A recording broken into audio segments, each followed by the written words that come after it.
সরকারি চাকরিতে নিয়োগের ক্ষেত্রে এবার বাধ্যতামূলক করা হলো ডোপ টেস্ট। মাদকাসক্তি নির্ণয় পরীক্ষার ফল পজিটিভ হলে সংশ্লিষ্ট ব্যক্তি সরকারি, আধা সরকারি, স্থানীয় সরকার ও স্বায়ত্তশাসিত প্রতিষ্ঠানে চাকরির জন্য অযোগ্য বিবেচিত হবেন। সম্প্রতি জারি করা জৈব নমুনার মাদকদ্রব্য শনাক্তকরণ বিধিমালা 2026-এ এই নির্দেশনা দেওয়া হয়েছে। প্রজ্ঞাপন অনুযায়ী কেউ চাকরিরত অবস্থায় মাদকাসক্ত হিসাবে শনাক্ত হলে তা সরকারি কর্মচারী শৃঙ্খলা ও আপিল বিধিমালা 2018 অনুযায়ী অসদাচরণ হিসেবে গণ্য হবে। এমনকি শনাক্ত হওয়ার পর নির্ধারিত চিকিৎসা গ্রহণ না করলেও সেটি হবে শাস্তিযোগ্য অপরাধ।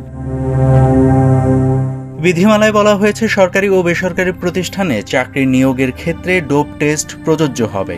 এছাড়া গাড়ি, নৌযান ও আকাশযানের লাইসেন্স প্রদান ও নবায়ন, আগ্নেয়াস্ত্র লাইসেন্স, বিদেশগামী কর্মী এবং উচ্চশিক্ষা প্রতিষ্ঠানের শিক্ষার্থীদের ক্ষেত্রেও প্রয়োজনে এই পরীক্ষা নেওয়া হবে।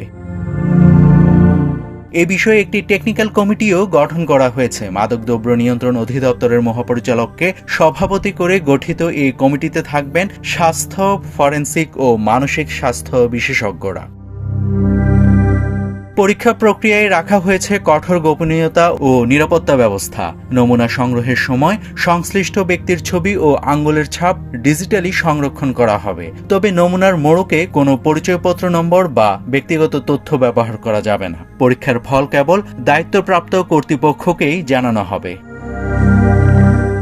ল্যাবরেটরিতে থাকবে সার্বক্ষণিক সিসি ক্যামেরা নজরদারি এবং ডেটাবেস সুরক্ষার জন্য বিশেষ ব্যবস্থা। কোনো ধরনের অবহেলা ও অনিয়মকে অসদাচরণ হিসেবে গণ্য করা হবে।